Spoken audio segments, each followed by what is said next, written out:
Traveling for work seem a little bit easier if you could turn it into a vacation? Yeah. Yeah. As Week News anchor Lindsay Sablon found out, two professors say they have proof that bleisure, business leisure, or mixing business travel with leisure will help the bottom line.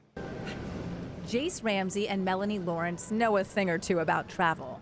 She's from Germany, but now they both live and work here, so they put in the miles. Our son has been on 10 international trips and he's barely 3. But the business school professors, one at FGCU, the other at Florida Atlantic, also study travel. It started with us observing an increased level of stress at the airports. Sticking with that professorial approach, they wanted to get to the why.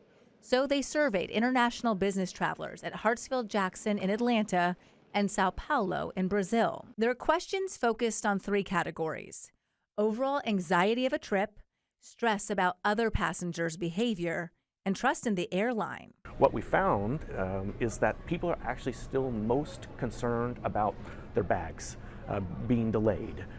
People have anxiety about this. From lost luggage to delays to rowdy passengers.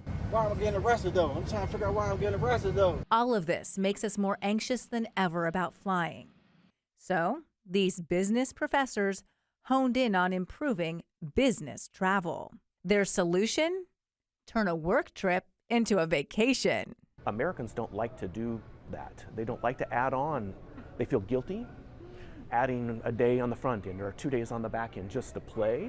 But what we found is that it really does help and it makes you a better employee. Scott Lerner, who I caught up with at RSW, proves that theory. I like to keep it as short as possible. Look, I know not all of you travel for work. So why should you care? I turned to Miriam Dotson with the Lee County Visitor and Convention Bureau for that answer. So tourism is a $5 billion industry just in our region alone. So that includes the business traveler. And Dotson explained 1 in 5 jobs are related to tourism. Still not sold?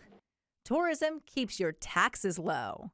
Dotson says part of the reason we don't pay state income tax is because we have bed tax. It's that little extra added to hotels or rentals that visitors pay.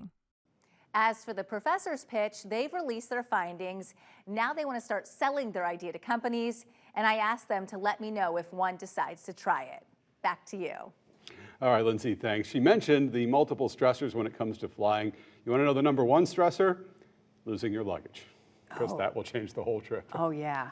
You know that I've had to actually purchase undergarments at a Walgreens one time, just because it's the only place that was open and the luggage wasn't to be found. Straight from the airport. That's not very good. So add a little vacation on, you'll feel better.